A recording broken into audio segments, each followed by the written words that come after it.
Mulai ya, Rek. Assalamualaikum warahmatullahi wabarakatuh. Sebelumnya di sini kami dari kelompok 5 ingin menjelaskan mengenai maksimasi penjualan.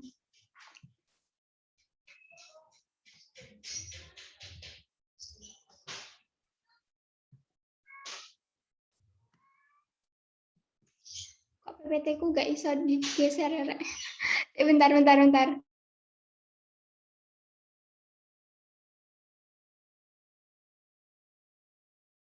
Ada yang bisa share screen nggak?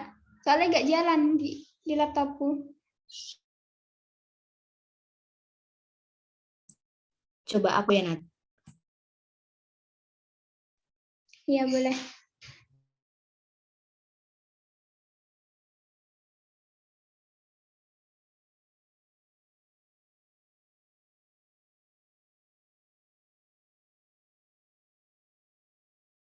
Udah kelihatan kan? Udah.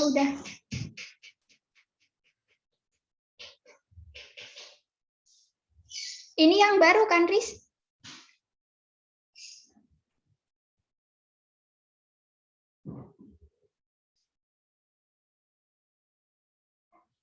Iya, Nat. Ya, wes.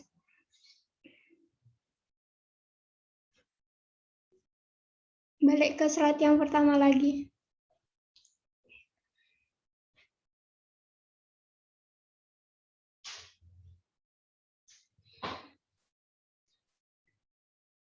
Di slideshow.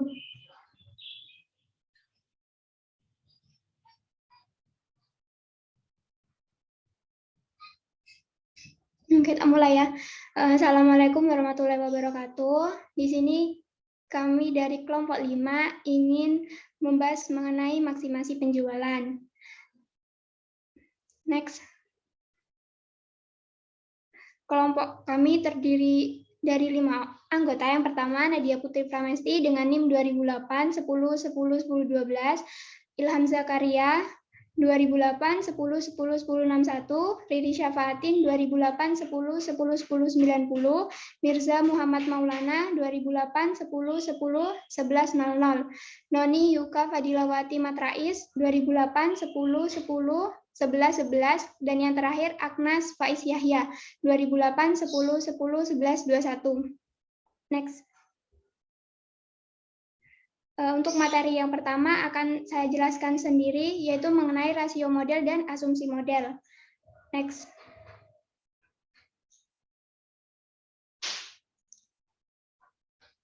William J. Bamuel berargumen bahwa manajer lebih mementingkan maksimasi penjualan daripada keuntungan. Karena kepemilikan dan manajemen dalam bisnis modern terpisah, maka manajer menyimpang dari keuntungan maksimal dan memaksimalkan utilitas mereka sendiri. Alasan masih adanya mentalitas tersebut adalah manajemen puncak sebagai berikut. Yang pertama, ada hubungan yang lebih sesuai antara gaji dan fasilitas lain dari manajemen puncak dengan pendapatan penjualan daripada keuntungan. Yang kedua, bank dan lembaga keuangan ingin menyediakan keuangan bagi perusahaan yang mengalami peningkatan penjualan. Yang ketiga, penjualan yang lebih tinggi meningkatkan prestige manajemen keuntungan besar masuk ke kantong pemegang saham. Yang keempat, penjualan yang besar dan meningkat memperkuat kekuatan untuk mengadopsi strategi kompetitif. Dan yang terakhir, dengan pendapatan penjualan yang lebih tinggi, lebih banyak gaji dan fasilitas dapat diberikan kepada karyawan dari semua tingkat lebih mudah dan memecahkan masalah pribadi. Dan untuk asumsi model maksimalisasi pendapatan penjualan didasarkan pada asumsi berikut. Yang pertama, horizon waktu perusahaan adalah 1 periode. Yang kedua, komoditas tunggal diproduksi oleh perusahaan. Yang ketiga, periode waktu adalah statis. Yang keempat, pasar persaingan tidak sempurna. Yang kelima, perusahaan harus memperoleh laba minimum untuk membuat pemegang saham senang dan mencegah jatuhnya harga saham. Yang terakhir, konsep tradisional biaya dan pendapatan berlaku di mana kurva biaya berbentuk U dan kurva permintaan. Next. Dan untuk materi mengenai teori maksimasi penjualan dan game teori oligopoli. Selanjutnya dilanjutkan oleh Agnes Faiz Yahya. Pada Agnes dipersilahkan. Baik, saya akan menjelaskan tentang teori maksimum penjualan dan game teori oligopoli. Jumlah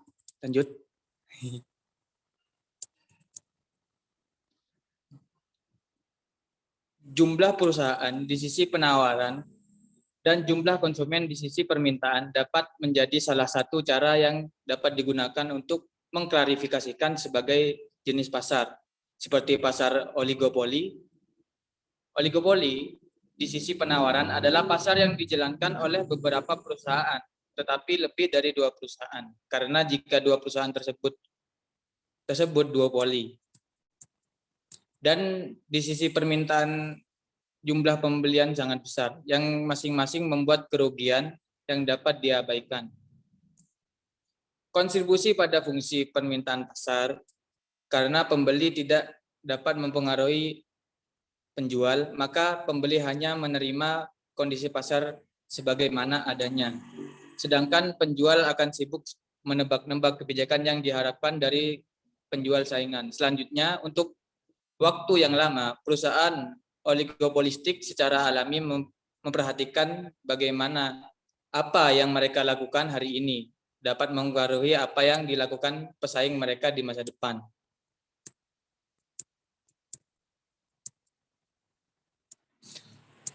Oligopoli saling terkait secara strategis. Inilah ciri pembeda utama yang membedakan oligopoli dari pesaing dan monopoli.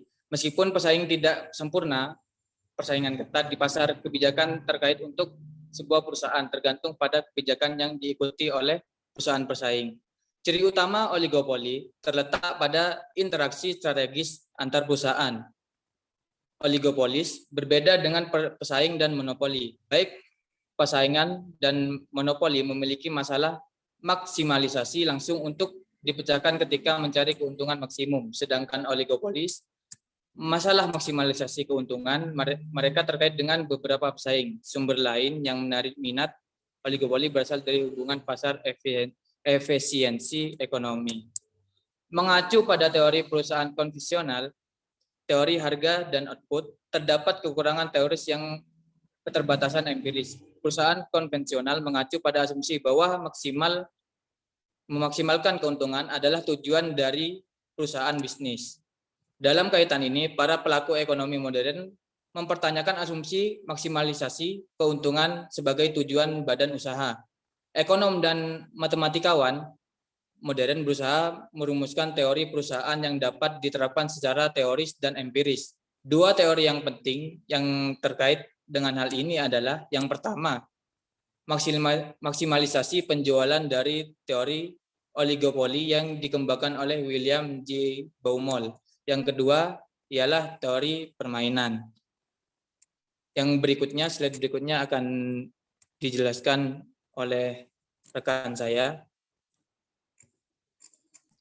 Baik, terima kasih atas kesempatannya. Di sini saya akan menjelaskan mengenai teori oligopoli terkait dengan maksimalisasi penjualan Baumol.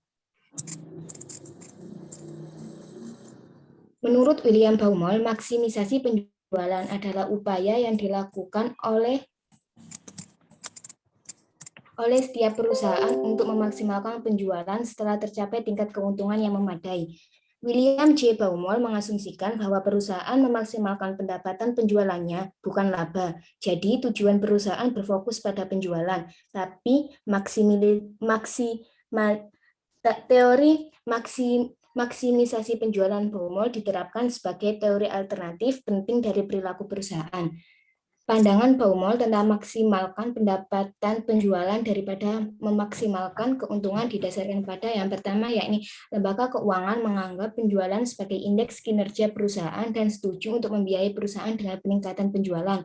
Yang kedua, yakni meskipun angka laba biasanya tersedia pada akhir tahun buku, angka penjualan dapat diperoleh secara berkala dan lebih sering untuk menilai kinerja manajemen. Yang ketiga yakni penilaian reguler kinerja manajer dan untuk memberikan kenaikan gaji dan pendapatan yang dilonggarkan dari manajer puncak lebih erat terkait dengan penjualan daripada laba. Yang keempat yakni masalah personel rutin lebih mudah diselesaikan dengan peningkatan penjualan. Dan yang terakhir yakni jika maksimalisasi laba adalah tujuan perusahaan dan jika laba naik selama satu periode ke tingkat yang luar biasa tinggi, ini menjadi target laba standar bagi pemegang saham yang menurut manajer sangat sulit dipertahankan dalam jangka panjang. Materi selanjutnya akan dijelaskan oleh rekan saya. Selanjutnya adalah memaksimalkan keuntungan di pasar oligopoli. Untuk memaksimalkan keuntungan di pasar oligopoli tergantung dari jenis pasarnya. Yang pertama adalah speed oligopoli. Nah, di pasar ini pesaing menanggapi perubahan tingkat harga dari perusahaan lain dan dampaknya terhadap tingkat output perusahaan.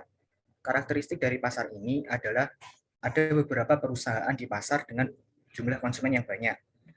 Pasar ini menghasilkan produk yang sama tetapi ada sedikit perbedaan. Pesaing menanggapi perubahan harga pada tingkat harga menurun tetapi mengabaikan kenaikan harga dari perusahaan lain. Dan yang terakhir, hambatan untuk masuk ada. Nah, untuk mendapatkan keuntungan di pasar ini, manajer perusahaan harus dapat menarik antara pendapatan marginal dan biaya marginal. Yang kedua, dominant oligopoli. Nah, karakteristik dari pasar ini adalah ada beberapa perusahaan di pasar dengan tingkat konsumen yang besar. Pasar ini menghasilkan produk yang sama, tetapi ada sedikit perbedaan dalam produknya. Dibandingkan dengan speed oligopoli, pasar ini memiliki produk yang sama dan dapat bervariasi. Lalu perusahaan yakin untuk mempertahankan tingkat output atau dalam artian outputnya konstan. Dan yang terakhir, hambatan untuk masuk tetap ada. Nah, untuk memaksimalkan tingkat keuntungan di current oligopoli, perusahaan mengandalkan tingkat output perusahaan lain. Jadi semakin tinggi tingkat output perusahaan, maka semakin rendah tingkat laba perusahaan lain. Yang ketiga, ada stakeholder oligopoli. Karakteristik dari pasar ini adalah beberapa perusahaan berada di pasar dengan tingkat konsumen yang tinggi. Produk yang dihasilkan oleh masing-masing perusahaan bisa sama dan bisa juga berbeda atau beragam. Di sini satu perusahaan bertindak sebagai pemimpin di pasar dan memilih tingkat output terlebih dahulu, dan perusahaan yang lain akan mendapat tingkat output residual atau sisa. Di pasar ini, perusahaan yang menjadi pemimpin akan memaksimalkan keuntungan dengan tingkat output yang telah ia ambil, sehingga keuntungan maksimal dapat dicapai, karena hampir mendekati monopoli. Sementara perusahaan lain yang mendapat output sisa mendapat keuntungan maksimal namun di bawah perusahaan yang menjadi pemimpin. Yang terakhir, ada Bertrand oligopoli. Nah, karakteristik dari Bertrand oligopoli ada beberapa perusahaan dengan tingkat konsumen yang besar. Perusahaan memproduksi produk dengan tingkat marginal cost yang konstan dan persaingan harga yang sangat ketat atau saling bereaksi antara perusahaan. Dan yang terakhir, penghalang atau hambatan untuk masuk ada. Nah, menurut konsumen, pasar ini sangat mirip dengan persaingan sempurna. Namun dari pandangan manajer sangat berbeda. Pasar ini sangat sulit untuk ditangani karena kemungkinan besar keuntungannya adalah nol. Nah, agar perusahaan mendapat manfaat atau laba, maka perusahaan harus menetapkan tingkat harga yang lebih rendah daripada perusahaan lain. Nah, persaingan harga ini hanya akan berakhir apabila tingkat harga perusahaan adalah sama. Selanjutnya akan disampaikan oleh yang lain.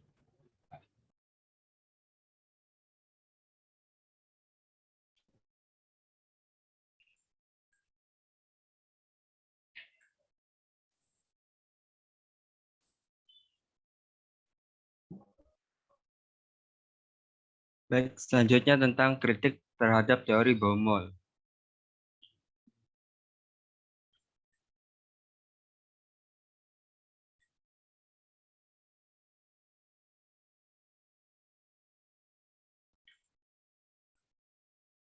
Dalam kritik teori Baumol terdapat tiga kritik. Yang pertama yaitu dalam jangka panjang hipotesis maksimalisasi penjualan Baumol dan hipotesis konvensional akan menghasilkan hasil yang Yang kedua, teori Baumol tidak membedakan antara keseimbangan perusahaan dan keseimbangan industri. Yang ketiga, tidak secara jelas menetapkan implikasi saling ketergantungan dari keputusan harga dan output ke perusahaan. Selanjutnya, materi selanjutnya tentang teori permainan oligopoli. Lanjut.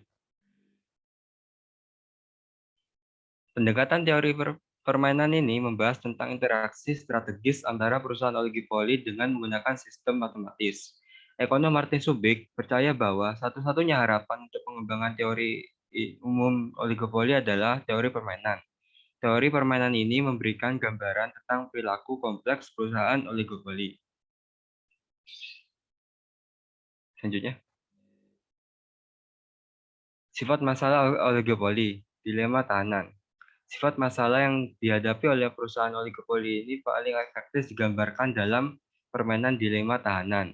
Relevansi dilema tahanan dalam perusahaan oligopoli dalam merumuskan strategis bisnis terkait periklanan strategis, pemotongan harga, dan penipuan dalam kasus kartel ketika bencana untuk meningkatkan pengeluaran iklan.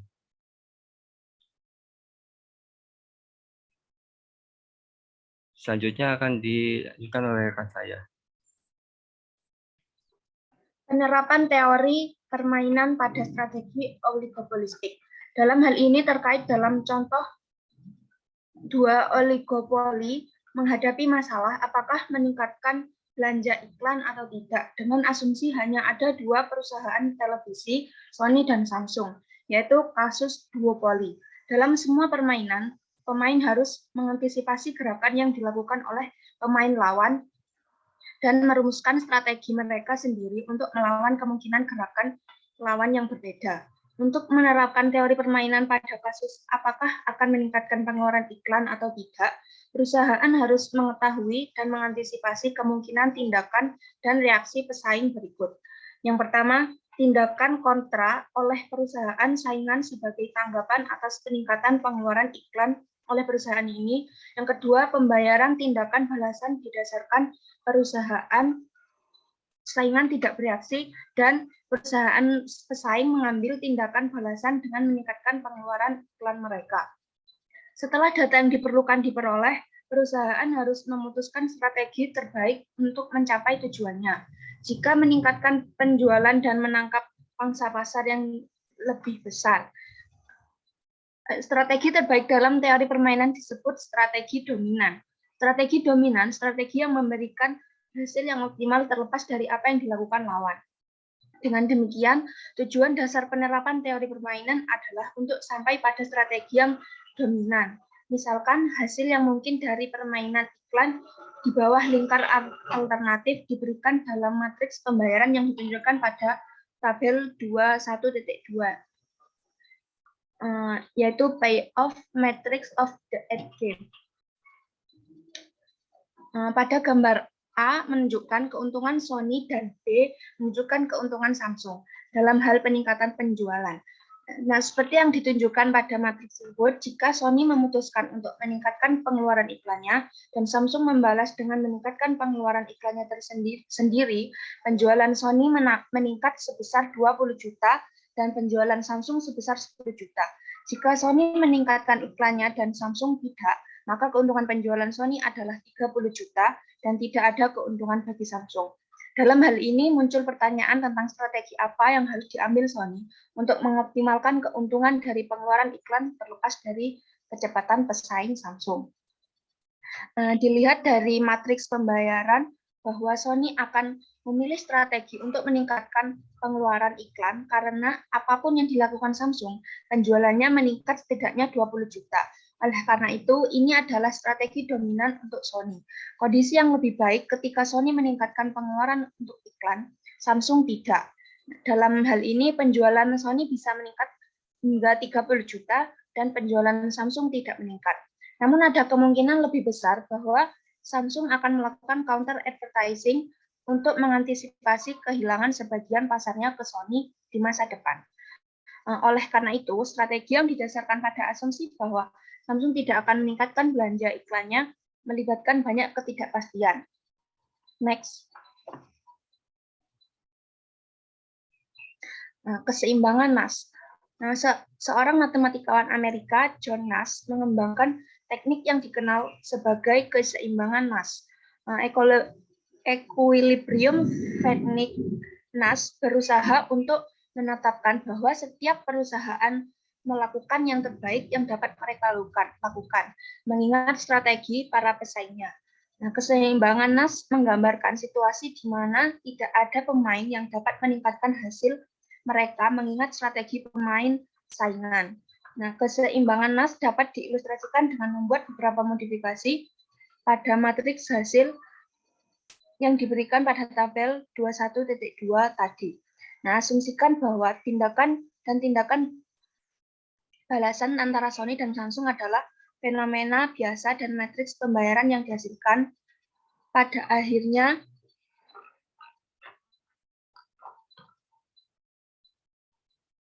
diberikan pada tabel 21.3. Satu-satunya perubahan dalam matriks pembayaran yang dimodifikasikan adalah jika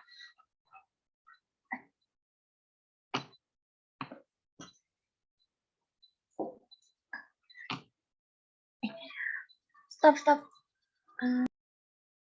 Ini emang nggak ada lanjutannya, tak? Emang terakhir, oh nggak ada tabel 21.3-nya ya?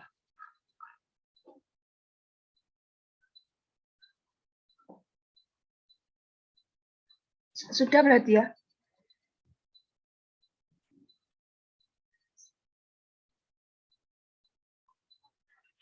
Sudah diedit ya, dipotong terakhirnya. Nggak bisa diedit, langsung disuruh upload sama bapaknya. Ini udah atau enggak mau tak tutup? Ya, sudah. Oke, sekian pemaparan dari kelompok kami. Terima kasih kepada teman-teman dari kelompok 5 sudah memaparkan materi mengenai maksimasi penjualan. Dan kami dari kelompok 5 ingin memohon maaf apabila ada perkataan kami yang kurang berkenan. Dan wassalamualaikum warahmatullahi wabarakatuh.